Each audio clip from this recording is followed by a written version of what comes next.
Well, good morning. It is good to see you. Good morning to Dillsburg, the sanctuary, here in the auditorium, online.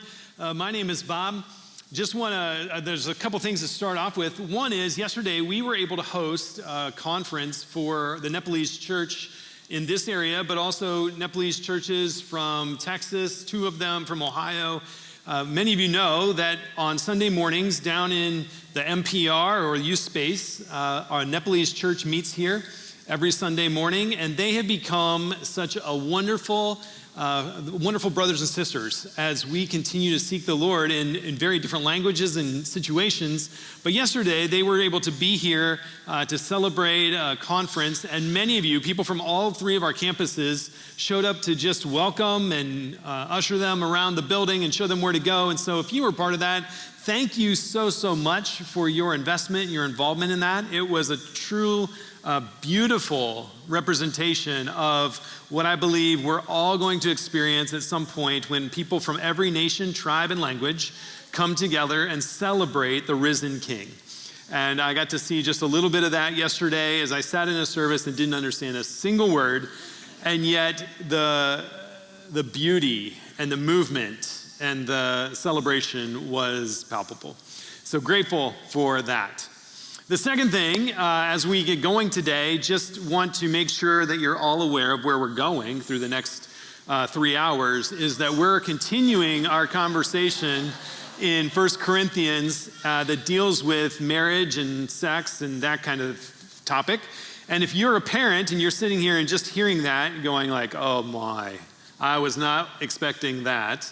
Our kids programs at all of our venues are prepared to receive them. If you happen to have them in the service and you're thinking that is not a conversation I want to have going home today, I will try to do it as tastefully and thoughtfully as possible, but I want to be very, very cautious and aware of that as we have conversation. And some of you, you've not been here for a while and you hear that, or maybe this is your first time, you're going like, oh man, of all Sundays I showed up. Well, just to set your mind at ease, normally I hear very, very little about how many new people come on a certain Sunday. I can tell you that this week I heard from a lot of you that said, that was my first Sunday. Or I had some friends and I brought them for this Sunday. If you showed up again, you're back after last week, kudos to you. Big props that you would come back and engage in this conversation again. And yet, I think that what we're talking about is just so important. It is, I was paying special attention this week as I listened to music, watched the advertisements that went on around me, whether billboards or online or on the TV, and just noticed that everywhere in our culture is saturated with this conversation. Whether it's ever spoken or not is another thing. And so it makes a lot of sense that because we're being discipled, whether we're thinking about it or not, we are being discipled day after day after day after day around the language and the pictures and the illustrations and the messaging that is sent our way. And so it's really helpful for us to say, okay, God, we want to pause and ask you to help us, shape us, allow us to think new thoughts. And I'm not going to do this perfectly, and I recognize that. And so I, even in talking about this, ask for your grace and assumption that I am seeking to be thoughtful and generous as we speak. And so if what you hear doesn't sound that way, I just want to let you know I would love to have conversation. I'd love to keep working at this and talking about this because I do think it's a really important part of our discipleship process and learning what it looks like to follow after Jesus. So with that said, what I want to do is read the passage that will give us the framework of what we're going to talk about this morning. And then we'll hop into some thoughts about that. And my guess is after these first 5 verses, you'll think, where is he going to go with this? Remember, this is the Apostle Paul speaking to a church of people in Corinth. This group of people has come out of all kinds of lives and all kinds of living. They live in a culture that is not looking towards Jesus or faithful to the Lord. It's a culture that anything goes. and idols are all over the place, and people are trying to figure out what it looks like to be human, but doing it in a myriad of ways. And the Apostle Paul has been proclaiming the hope of Jesus, the risen Messiah, and people have started to come around that message. And as they've come around that message, they've formed into this ecclesia, or this called out group of people, this community, to worship and to pursue this life of Jesus. But in Corinth, it has become chaotic, and they have begun to move backwards in some former ways of living. They're uncertain even of what Paul has taught them or how he's talked about it. And so this is his letter of reassuring them and calling them back with grace and care, because he loves this people. So hear his words with kindness and generosity and invitation, and not as rule-making and abrasive, though it can be. So here's what we read. Now, regarding the questions you ask in your letter. So there was already some conversation that went back and forth between Paul and the Corinthians about ways to understand how to live in this new Jesus life. And this next statement is Paul repeating, most likely, something that came through the letter or through conversation with some of the Corinthians. He says, yes, it is good to abstain from sexual relations. Many other translations would have that in quotations as Paul is repeating something back to them that they have said to him. This is their thought, and we'll get into why that's important in a minute. But because there is so much sexual immorality, each man should have his own wife, and each woman should have her own husband. The husband should fill his wife's sexual needs, and the wife should fulfill her husband's needs. The wife gives authority over her body to her husband, and the husband gives authority over his body to his wife. Do not deprive each other of sexual relations unless you both agree to refrain from sexual intimacy for a limited time, so you can give yourselves more completely to prayer. Afterward, you should come together again, so that Satan won't be able to tempt you because of your lack of self-control. Woo! Ready to go? Some of you are going, I didn't even know that was in the Bible. I know. Here's where we go. Okay. I don't know, it was early in our marriage. This has nothing to do with sex. Early in our marriage, and we got a blender. And the purpose was to make protein shakes in the morning before work. That was the purpose of this blender. I was not an experienced blender at that point. And so early on, I would put milk, the protein powder, these frozen mixed berries, banana, chia seeds, anything that I looked up online that said you should put in a shake, I was throwing it in there. And what I didn't realize is that when you put a lot of other frozen things in with milk, it freezes the milk and prevents it from getting very liquidy. So I started this one, and you can imagine after it's already churned up these frozen berries, it's a very purple, it was looking good. But then it just quit blending. Now, I'm not a physicist, so some of you are going to be able to correct me later, but here's my theory of what happens. Is when the milk is still, liquid, it's moving around and allowing all that stuff to churn, but when it freezes, something happens down there at the blades that creates some sort of a pocket where it doesn't keep pulling things in to chop it. Does that make sense? Am I okay so far? And I think that's what's happening. So it doesn't keep pulling it, and it's not mixing, it's just running and running with nothing happening. And so like any wise man, I thought, well, the problem is it just needs to go faster. So I turned it up to spin faster, and it was spinning really, really fast, but still nothing was happening. It wasn't pulling it down and mixing it all up. And so I shut it off, and I'm thinking, man, what in the world do you do with this thing? So I'm like shaking it, I'm pounding it, I'm hitting the sides of it, hoping to like get it down there, turn it back on, same thing, nothing's happening. So I'm kind of at my last thought here, and I thought, well, I'll just put a little more water in, I'll stir it around a little bit, I'll set it there. So I did that, put some water in, stirred it around, put it back on the blender, didn't put the lid on, and then I hit the fast speed because that makes sense. You know what happened? I didn't think it was possible for purple to get in all the places purple went. It was everywhere. It was on the ceiling. It was on me. It was on the counter. It was on the floor. It was on our cupboards. It was on the walls. It was on the window. I don't even want to ask if any of you have done this, but I'm just telling you don't if you haven't.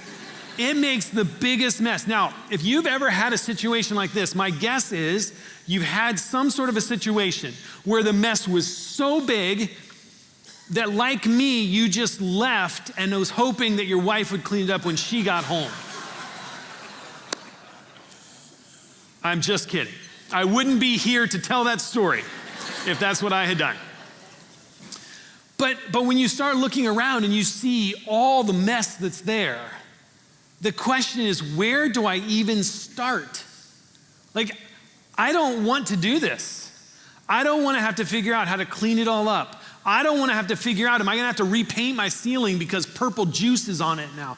And so the idea of what to do when something becomes so messy is a challenge that I bet you have faced in some part of your life. Maybe it's something as simple as that. Simple but messy. But my guess is that for all of us, there have been other situations of life where it has been so messy and so difficult and so feeling out of control that you've thought, I don't even know where to begin. I don't know how to clean this up. I don't know how to move forward from this. I don't even know what is possible moving forward. For some of us, it's been in a moment where we had what we thought was a really good job, and it ends for some reason, and the bills are piling up, and we can't find another job, and it seems like we're just at the verge of everything falling in on us.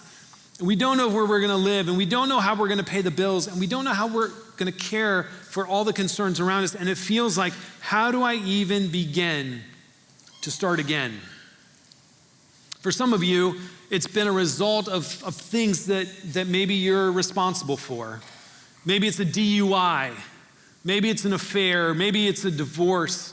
And you know that the direction and things that you did to get there are things that you are not proud of. But when everything hits the fan and everything is a mess, you go, what in the world am I going to do now that I find myself in this situation? And for some of us, we feel like at that point, we're just going to give up. We're going to put our head in the sand. We're going to just pretend that it's not happening and just move on. For others, we're going to medicate through all kinds of different ways and often really harmful ways.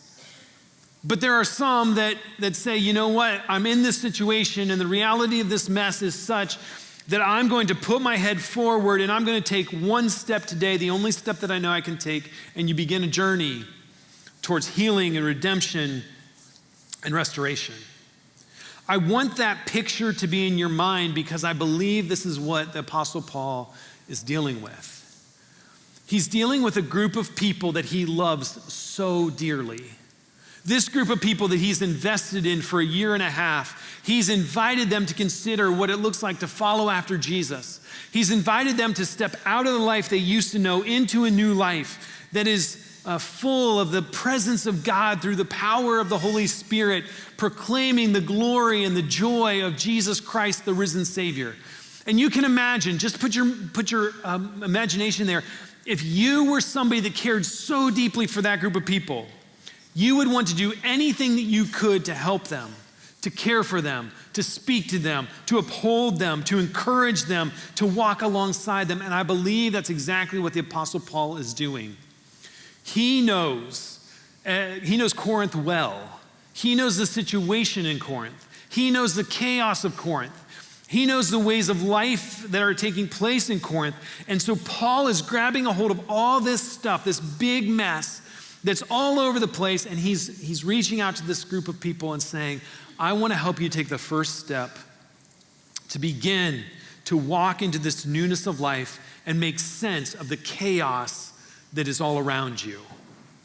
Now, in this specific area, I don't think Corinth is such a far cry from what you and I experience most days of our life living in Western culture. There is so much out there there are so many questions, there are so many books, there are so many opinions, there are so many podcasts that are all speaking to, in some direction and from some point of view, around the idea of sex and sexuality. And it is a cacophony of voices as we traverse our world. I think the words that Paul speaks and invites the Corinthians into is a good word for us today, but I want us to understand this, that walking into this, Paul is a pastor. He cares about them. He is not approaching this with a ball bat bashing on them. He is approaching this to say, the mess is here, guys. You're all aware of it, and I'm all aware of it. What can we do to begin walking down a new road, believing that we are faithfully pursuing and walking after Jesus and allowing him to do the work in us? Now, when Paul addresses in the very first verse of chapter 7, this statement that has been told to him, either through writing or verbally, yes, it's good to abstain from sexual relations. Paul is dealing with two ends of a spectrum. In that statement, whoever said that, there was a group of moralists in the Roman Greco world that said that sex should be avoided at all costs. And that actually to be a moral person, it meant that all realities of sex should be avoided. And so that was on one end of the spectrum. We've already looked through chapters 5 and 6 last week that on the other end of this was that there were no boundaries. There was nothing and no one off limits. And that in between these two places, Paul is trying to meet them to say, okay, here's the reality. Some of you are hearing that you think I mean this, that sex should be off limits for everybody. That's not what I'm saying. But I've also told you that it doesn't mean that there aren't limits and boundaries and places where sex makes sense in the way that God has designed and created and put this together. And so in the second verse, he says, but because there is so much sexual immorality, each man should have his own wife, and each woman should have her own husband. And can you imagine this? If there's such a mess, if there's all kinds of things being accepted or pushed against, and just pretend you're there, living in the confusion of what is supposed to make sense in this journey. And Paul says, okay, I get it. It's everywhere. And there's all kinds of challenges. But I want you to begin here. That because of all this stuff going on, I want you to know where we start is a man has one wife, that's all. And everything of relationship happens there. And each woman, you have your own husband, and that's where that happens. Can you imagine? I mean, just hearing that could be really offensive, couldn't it? If you don't want to hear something like that, if that's not what you're interested in Paul telling you, you go, what a prude. Like, what's he thinking? Does he realize that actually part of our honor system here in our culture, the status symbol, is that we get what we want when we want it? And that's part of my right as, in this culture, a man. That's what is mine to have. And here Paul is saying, no, listen, you've only got, the boundaries are here. And I want to invite you to take a step here, because if you take steps here, it's going to mean that there's a whole lot of other things that are going to put limits on you. And those limits are actually for your good. And they will help you move forward. I think what Paul is saying from the very beginning, this is a concept I want to test out with us to see what you think and how this might hit. But I think what Paul knows is that proximity and relationship change how we address the mess. Proximity and relationship change how we address the mess. See, if Paul didn't love this group of people, if he didn't care so deeply about them, if he wasn't one of them and want the best for them, I think he could have said a lot of other things, but instead he says, I want to invite you because I'm really close to you and I love you, that I want to walk with you into a new way of life for you in this culture that you're living in. And I'm going to lay this out for you so that you understand that the very best way for this to happen is that only one man and only one woman that they marry, and that one woman and one man marry, and that means that all these other forays that you have and these other relationships and these other ways of being and the prostitutes and the incest and all the other stuff, there isn't room for that to follow after Jesus well. Because weaponizing God will only lead to separation and missed opportunities.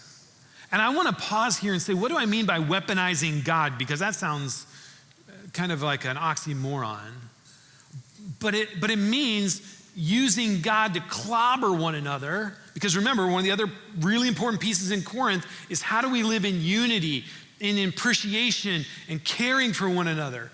Instead of all these factions that were happening, Paul's saying, if you weaponize God, if you come into the mess, and I start blaming you and shaming you and just destroying you to get it right and get it better, do you think that there's going to be opportunity for restoration?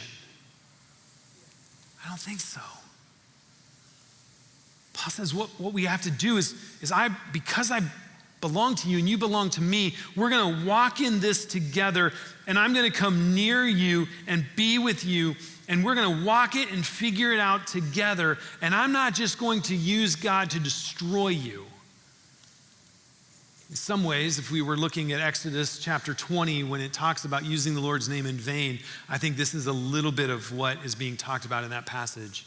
When we use the name of God or the power or the authority of God to destroy one another, rather than looking to redeem and restore and allow the Spirit of God to come alongside and restore us, I think we're using his name in vain. Now, there are tragic stories that I could tell you of families throughout people I've known over the many years where a child has done something or made a life decision that went in a direction that the parents didn't like.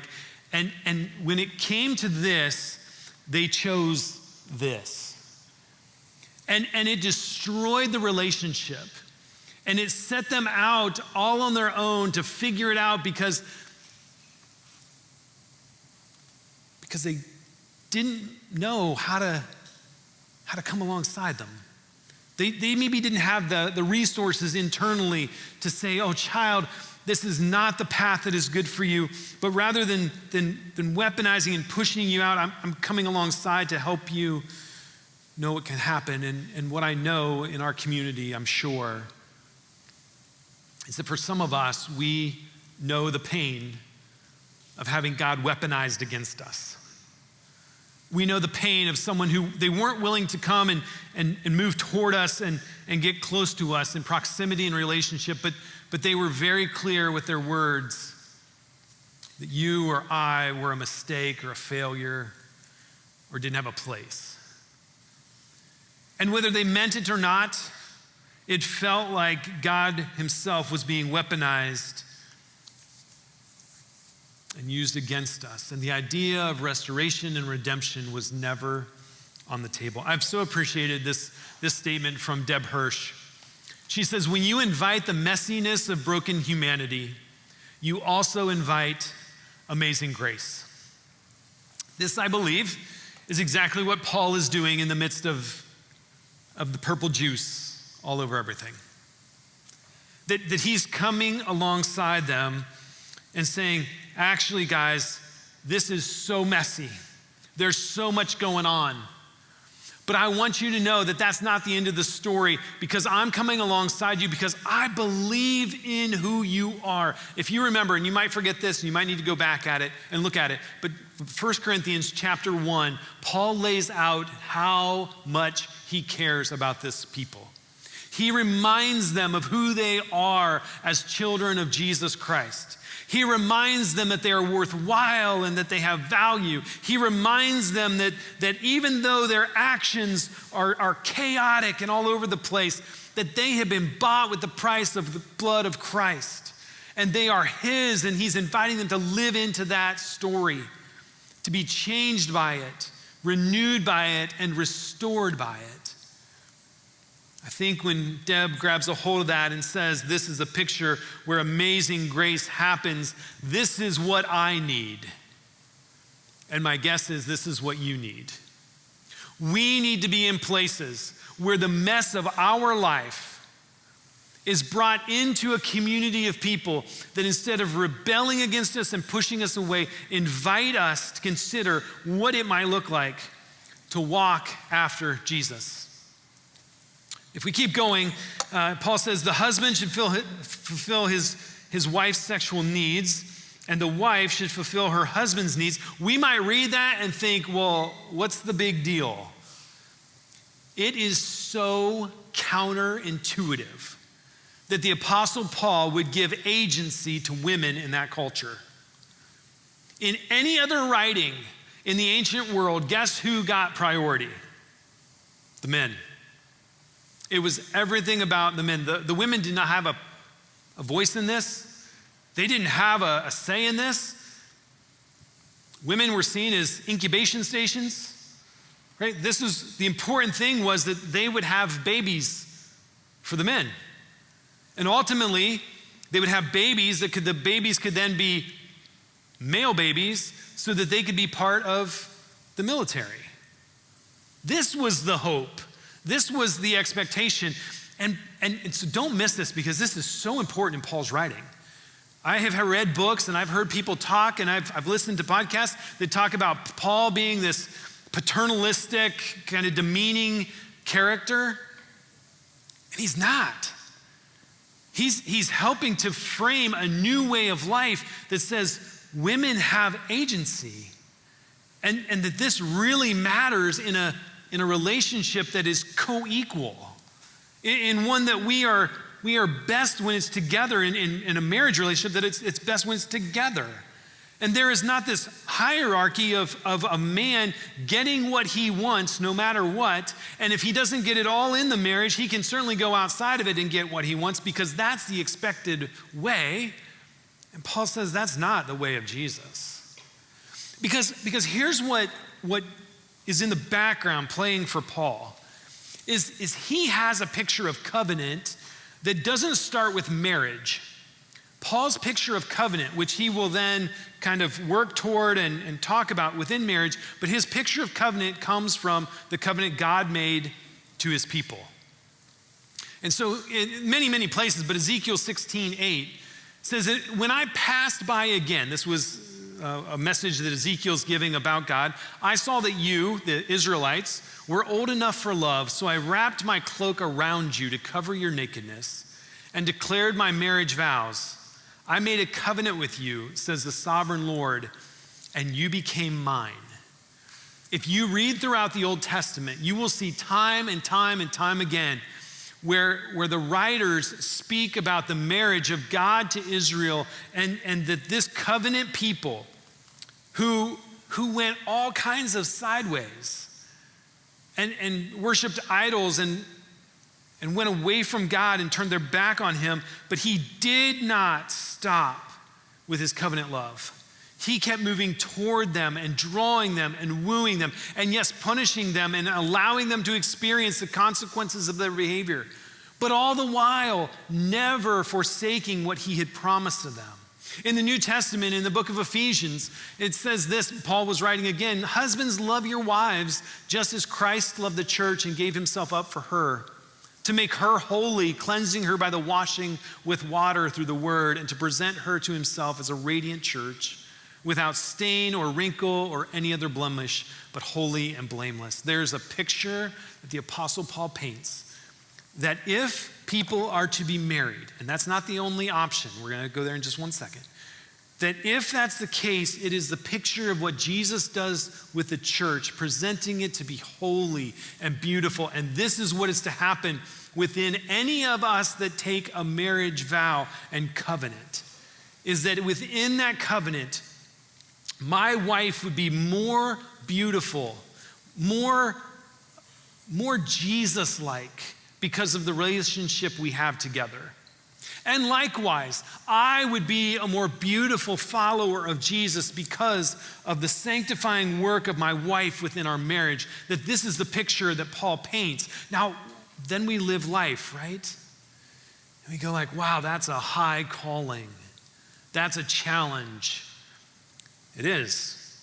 And that's why the Apostle Paul says in verse 7, I wish everyone were single, just as I am. Yet each person has a special gift from God of one kind or another. Did Paul mean that he really hoped that everyone would be single? I've heard many people write on that and speak on that, but no, I don't think that's what he meant. I think what Paul's saying is no matter who you are, there is a primary responsibility you have to be formed as a child of Jesus. And if that is not your primary, foundational, transforming work, then it's going to be really, really hard to be either married or single.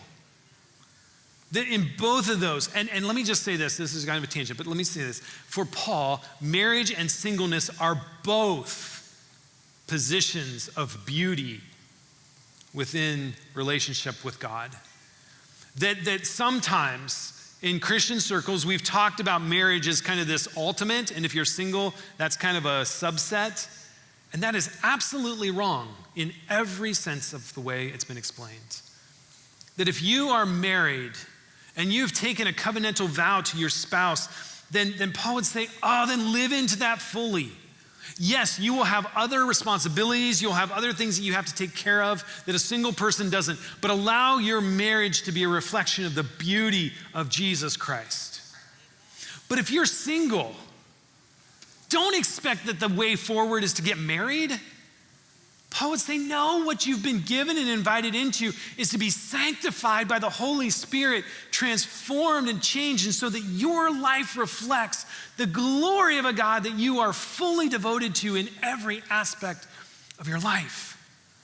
And you will have space that married people won't, to follow after a calling of God that looks different, but they are both beautiful, and they are holy, and they are good. And so sometimes as married people, the thing that we ask single people is, so is there anybody? Are you gonna get married? That's ridiculous. Let's stop asking that question unless that's what they wanna talk about. And if you're single, you do not need to shrink because something is wrong with you. Absolutely not. This is the place and the space God has for you, and He is nurturing you and forming you and growing you in ways that are beautiful as He is your husband. What a call of God. And the Apostle Paul, imagine all this, right? He's in the middle of everything, and he's saying, guys, just remember, there's a lot of mess around us, but we're starting somewhere. And I'm your pastor. I care about you, and I love you, and I want to be with you. And I want you to reflect the beauty of Jesus in every way. And so in marriage or in singleness, devote yourself fully to the Lord and live, which this is Paul's main point, live a cruciform life. Let your life be a reflection of the crucified Savior, Jesus. Okay, what do we do with this then? We could go in a lot of ways, couldn't we? There's a lot of situations and places probably that you're even thinking about in your life. And what I've come to learn is that often at the conclusion of a sermon like this, we just want really clear lines. Like, tell me exactly like this and this and this. And I had someone tell me this week that one of the things that they've appreciated is sometimes when you just tell us the very clear lines, I can disregard it right away because I don't want to go that way. Or I can dismiss it because, yeah, that's already true of me.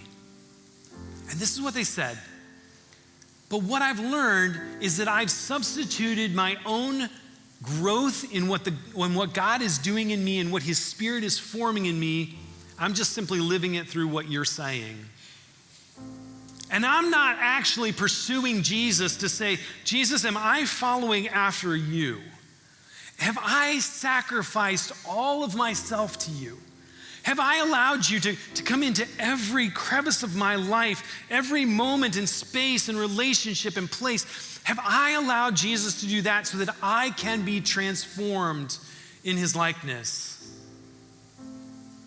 I thought it was one of the most profound conversations I've had in such a long time.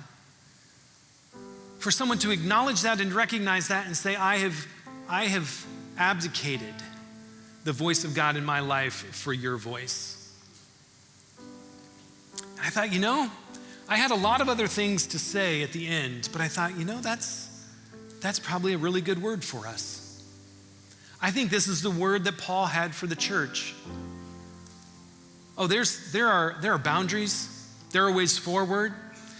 We are a really messy people at the meeting house, and I am thankful for that, because that means that's where Amazing Grace is going to show up.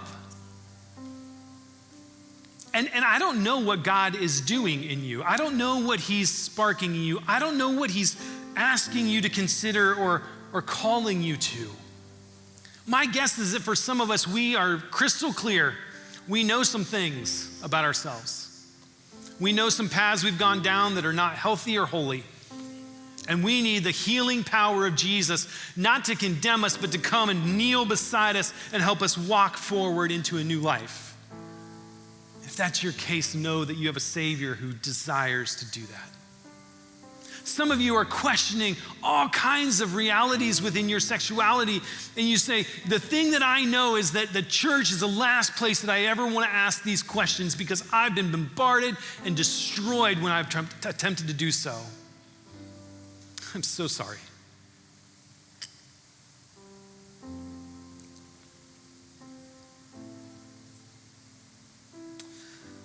This is the last people that should weaponize God and disown and push people away from walking towards the cross together. It means it's going to take time. It's going to take effort. It's going to take a discernment process together to say, Jesus, where do we go in doing this well? And I don't expect you to trust some unknown guy standing up here talking. I don't expect that.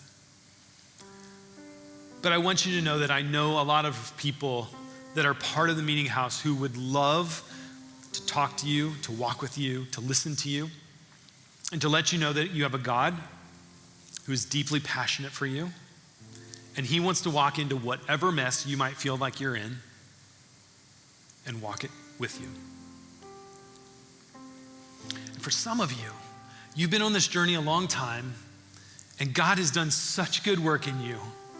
He has formed you and changed you that you are now at a place where it's time for you to invest your life in others, not telling them what they need to do as much as coming alongside them and helping them learn what the Spirit is speaking to them as he's inviting them into a new way of life. Wherever we are on this journey, my prayer is that this community, that the meeting house, we would be people that believe in a transforming God. That he will not leave us where we are, but as we faithfully walk after him, he will do a work in us that make us holy and beautiful. That he would allow us to experience his power and his grace in new ways. So Father, here we are. A whole bunch of people who've come from a whole lot of histories, experiences, situations, hurts, and joys. And we, just like the Corinthians, are asking a lot of questions about what does it look like to live as people who are holy and beautiful followers of you. And there are a lot of voices calling out to us. Oh, Jesus, would you bind us together? Would you unify us? Would you hold us tight and allow us to experience an ongoing journey of transformation and holiness as we walk together towards the cross of Jesus? That we do not see our rights as primary, but we see our lives sacrificially given over to you and to our neighbors so that you might be glorified and made known. Oh God, do a work in us.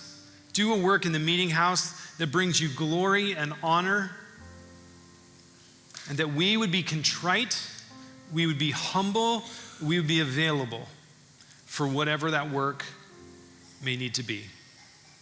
Thank you for my brothers and sisters, wherever they're listening from today. May we, as your children, know your voice and trust your word. In your name, amen.